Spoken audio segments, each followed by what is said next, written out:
Hello my dear students. तो कैसे हैं आप लोग और कैसी चल रही है आपकी तैयारी? मुझे उम्मीद है कि आपकी तैयारी बहुत ही बेहतरीन होगी। इसी तैयारी को नेक्स्ट लेवल लेकर चलते हैं और आज हम एक और सीरीज स्टार्ट कर रहे हैं जिस सीरीज में हम मोस्ट रिपीटेड जो ईडियम्स और फ्रेजेस हैं उनको पढ़ेंगे और उनको समझेंगे और उनको जानेंगे। यानी कि 200 जो सबसे ज़्यादा रिपीटेड ईडियम्स एंड फ्रेजेस हैं उसका ये पार्ट वन है। और इसी पार्ट वन से हम अपने ईडियम्स और फ्रेजेस के इस प्यारी सी सीरीज की, इस स्ट्रॉन्ग सी सीरीज की स्टार्टिंग करते हैं। और इसमें जो 200 दिख रहे हैं आपको, ये 200 मोस्ट रिपीटेड यानी कि जो सबसे ज्यादा बार पूछे गए हैं ईडियम्स और फ्रेजेस, वो ही इस सीरीज में हम कवर करेंगे। ठीक है, और बहुत ही अच्छे तरीके से इनको समझने की हम कोशिश करेंगे। तो चलिए बिना किसी देरी के let's get started. So the first question is beat about the bush या फिर बीट अराउंड द बुश। ये दो तरीके से पूछा जा सकता है। या तो हो सकता है बीट अबाउट द बुश या फिर हो सकता है बीट अराउंड द बुश। ये दोनों में से किसी भी तरीके से पूछा जा सकता है, मीनिंग एक ही होता है। 18 टाइम्स एसएससी ने पूछा है, ठीक है, और 15 टाइम्स इसको पूछा है किसने?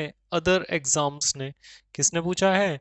अदर एग्जाम्स में पूछा गया है। ठीक है, तो ये जो बीट अबाउट द बुश होता है या फिर बीट अराउंड द बुश होता है, इसका मतलब होता है सीधी बात पे ना आना।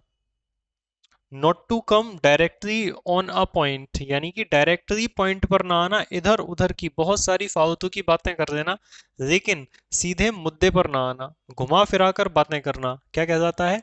बीट अबाउट द बुश या फिर बीट अराउंड द बुश कहलाता है। So simple. चलिए बढ़ते हैं नेक्स्ट क्वेश्चन की तरफ। समझते रहना है आपको बहुत अच्छे तरीके से। स्पिल द बीन्स ये पूछा गया है 20 बार एसएससी में और 10 बार अदर एग्जाम्स में। इनकी जो ये नंबर लिखे हुए हैं यहाँ पर कि ये कितनी बार रिपीट किए गए हैं, इनको देखकर आप आइडिया खुद लगा सकते हो कि आखिर ये सेंटेंसेस, सॉरी आखिर ये फ्रेजेस कितने इंपॉर्टेंट हैं। ठीक है, तो ये लिखा हुआ है स्पिल द बीन्स। इस स्पिल द बीन्स का मतलब होता है गलती से, एक्सीडेंटली, गलती से राज ओपन कर देना, सीक्रेट्स को रिवील कर देना, सीक्रेट्स को डिस्क्लोज कर देना। तो इसका सीधा सीधा सा मतलब बनता है to disclose secrets, to reveal secrets accidentally, यानी कि गलती से जो सीक्रेट्स हैं उनको ओपन कर देना। सो simple. Next, cost N arm and a leg. देख पा रहे होंगे आप कि कितनी बार ये पूछा गया है। ठीक है, cost N arm and a leg, इसका बहुत ही प्यारा मतलब होता है और इसका मतलब होता है कि कोई चीज इतनी महंगी है, कोई चीज इतनी महंगी है कि उसके बदले में आपको एक तो अपना हाथ देना पड़ेगा और एक अपनी टांग देनी पड़ेगी।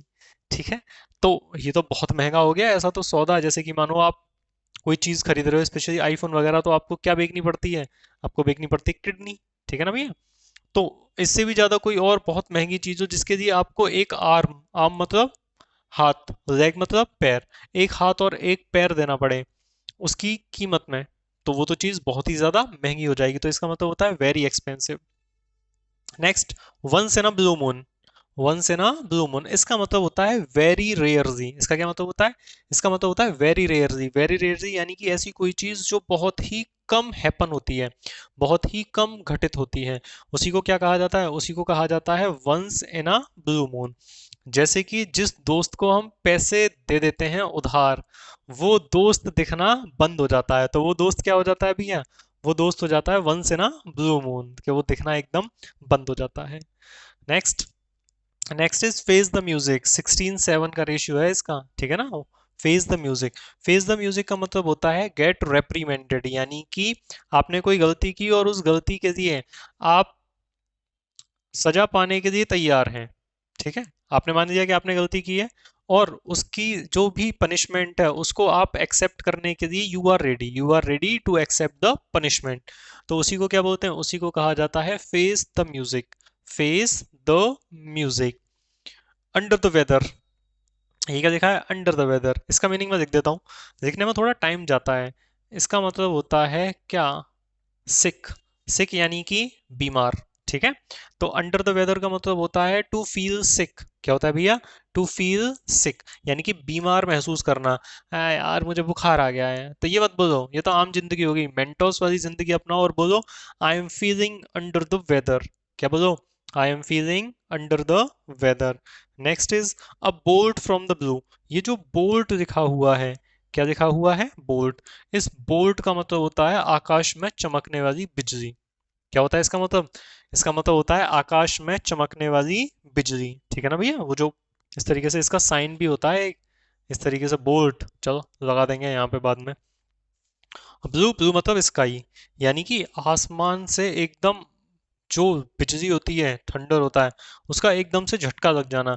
यानी कि ऐसी कोई खबर, ऐसी कोई न्यूज़ जो बहुत ही ज़्यादा अनप्लीजेंट हो, बुरी हो, और अनएक्सपेक्टेडली आ जाए। तो N unexpected and unpleasant news को क्या कहा जाता है? अ बोल्ट फ्रॉम द ब्लू कहा जाता है। ये बहुत इजी है। आप थोड़ा सही से अगर पढ़ लेंगे तो ईडियम्स आपके लिए बहुत ही ज्यादा अ पीस ऑफ केक हो जाएंगे। क्या हो जाएंगे? A piece of cake. ये जो अ पीस ऑफ केक होता है, ये भी एक ईडियम होता है। इसका मतलब भी क्या होता है? इसका मतलब होता है वेरी इजी, इजी पीजी। ठीक है। बरी द हैचेट। ये बेटे, मेरे प्यारे दोस्त, ये लिखा हुआ है हैचेट। क्या लिखा है ये लिखा है हैचेट। हैचेट का मतलब होता है एक्स।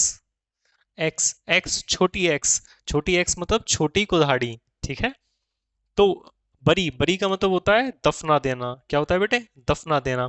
तो बरी द हैचेट इसका मतलब होता है दुश्मनी को खत्म कर देना। बरी द हैचेट इसका मतलब दुश्मनी को खत्म कर देना। एंड एनिमिटी, क्या बोलते हैं इसको? एंड एनिमिटी। एनिमिटी मतलब दुश्मनी, उसको खत्म कर देना। नेक्स्ट है वाइल्ड गूज चेज। क्या भी है ये? वाइल्ड गूज चेज। और यहाँ पे इनको देखकर आइडिया लगाते रहना कि ये कितनी बार एग्जाम्स में पूछे गए हैं। ठीक है। तो ये जो वाइल्ड गूज चेज होता है, इसका मतलब होता है अ फ्यूटाइल सर्च। क्या होता है इसका मतलब? इसका मतलब होता है अ फ्यूटाइल सर्च, यानी कि व्यर्थ की खोज। आपने बचपन में कहानी सुनी होगी कि एक एक मुर्गी थी, वो सोने के अंडे देती थी, और वो उस जंगल में रहती थी। अब आप क्या करो, अपना पूरा सामान पैक करो और उसी जंगल में पहुंच जाओ ढूंढने। किसको? सोने देने वाली नहीं, सोने के अंडे देने वाली मुर्गी। उसके चक्कर में आप भटकते रहो, भटकते रहो, भटकते रहो। तो आप एक ऐसी खोज कर रहे हैं, ऐसी सर्च कर रहे हैं जिसका कोई नतीजा नहीं निकलना। तो उसको क्या कहा जाता है? उसको कहा जाता है wild goose chase. Simple. Next, at the 11th hour. इसका मतलब होता है बिल्कुल लास्ट मौके पर। बिल्कुल लास्ट मौके पर, एट दी 11th आवर। ठीक है। जैसे कि आपको किसी प्रोजेक्ट की तैयारी के लिए दिए गए कितने? 3 डेज। कितने दिए गए भैया? 3 डेज, यानी कि 3 दिन का समय दिया गया, और 2 दिन तो आपने कुछ भी नहीं किया। तो आप बिल्कुल तीसरे दिन में भी आधा दिन निकलने के बाद जाग रहे हो, है ना? तो आप क्या कर रहे हो भैया? At the 11th our preparation कर रहे हो। ठीक है। तो एट द 11th आवर का मतलब है जो भी डेडलाइन दे रखी है, जो भी निश्चित समय दे रखा है, उस निश्चित समय के बिल्कुल अंतिम हिस्से पर। जैसे कि मानो 7 बजे कहीं पार्टी में पहुंचना है, और आप 6:30 बजे उठ रहे हो, जाग रहे हो, यहाँ कहाँ जाना है, चलो, है ना? तो ये जो हुई, ये जो बात हुई, इसको क्या बोलेंगे भैया? At the 11th hour. I do not like my friend, यानी कि मुझे अपना दोस्त पसंद नहीं है, because he always comes at the 11th hour, क्योंकि वो हमेशा बिल्कुल लास्ट मौके पर आता है। कामचोर। Next, blow one's own trumpet. देख लेना बेटे, देख के आइडिया खुद लगाना कि आखिर क्या क्या चीजें इंपॉर्टेंट हैं और कौन कौन सी चीज रिपीट हो रही हैं। तो blow one's own trumpet. Trumpet का मतलब होता है एक बांसुरी टाइप की होती है, लंबी सी होती है, लेकिन बांसुरी भी लंबी होती है। शहनाई टाइप की एक चीज होती है, उसको ट्रम्पेट कहा जाता है। तो ब्लो वंस ओन ट्रम्पेट इसका मतलब होता है अपनी अपनी कहते रहना, अपनी अपनी तारीफ करते रहना है। मैं ये हूँ, मैं वो हूँ, ये वो, और मेरे सामने कोई कुछ भी नहीं है। तो ये खुद की तारीफ करते रहना, घमंड भरी बातें करते रहना, बड़ी बड़ी बातें करते रहना, तो उसी को कहा जाता है ब्लो वंस ओन ट्रम्पेट। ठीक है। Next, break the ice. इस ब्रेक द आइस का मतलब क्या होता है? इसका मतलब होता है कि दो इंसान हैं, दो लोग हैं, वो एकदम चुप बैठे हैं। कैसे बैठे हैं? चुप बैठे हैं, और दोनों में से कोई भी बात नहीं कर रहा। तो उन दोनों को किस चीज की जरूरत है? उन दोनों को जरूरत है ब्रेक द आइस की। किसकी भैया? ब्रेक द आइस, यानी कि चुप्पी तोड़ना। जो जैसे कि दो भाई हैं, वो दोनों लड़ लिए किसी बात पे, अब वो दोनों एक दूसरे से बात नहीं कर रहे, तो they need to break the ice. उन लोगों के मुंह में जो बर्फ जम गई है उसको तोड़ने की जरूरत है, उसी को कहा जाता है ब्रेक द आइस। ठीक है। Next, gate into hot waters. अब आप मानो कि आप एकदम कंफर्टेबल सिचुएशन में हो, अब आपको उठा के गर्म पानी में फेंक दिया जाए, अभी तो मजा आएगा आपको, लेकिन 2-3 महीने बाद जब गर्मी आएगी तब गर्म पानी से आप दूर भागोगे। तो जब आपको गर्म पानी में या फिर उबलते हुए पानी में फेंक दिया जाए तो आपकी जो सिचुएशन है वो तो खराब हो जाएगी, बेकार हो जाएगी, और आपके लिए वो जो सिचुएशन है एकदम अनकंफर्टेबल हो जाएगी। कैसी हो जाएगी? अनकंफर्टेबल। तो गेट इनटू हॉट वाटर का मतलब है परेशानी में पड़ जाना, अनकंफर्टेबल सिचुएशन में पड़ जाना, और प्रॉब्लम में पहुंच जाना, प्रॉब्लम में पड़ जाना, वही क्या कहलाता है? To get into hot water कहलाता है। ठीक है। Next, hit the nail on the head. Hit the nail on the head, तो इसका मतलब होता है टू गिव और to find the correct answer. To give और to find the correct answer, यानी कि एकदम करेक्ट आंसर को ढूंढ लाना ही क्या कहलाता है? Hit the nail on the head. जैसे कि कोई क्वेश्चन पूछा गया और उस क्वेश्चन में किसी स्टूडेंट ने बहुत ही सटीक जवाब दिया उसका, तो उससे क्या कहेंगे? You have hit the nail on the head. You have hit the nail on the head, यानी कि तुमने बिल्कुल ही सटीक जवाब दिया है। So simple. Next, have an axe to grind. इसका मतलब होता है अपना कोई पर्सनल स्वार्थ होना। आपने देखा होगा कि कुछ लोग अचानक से ही एक्स्ट्रा स्वीट हो जाते हैं, अचानक से ही एक्स्ट्रा स्वीट हो जाते हैं।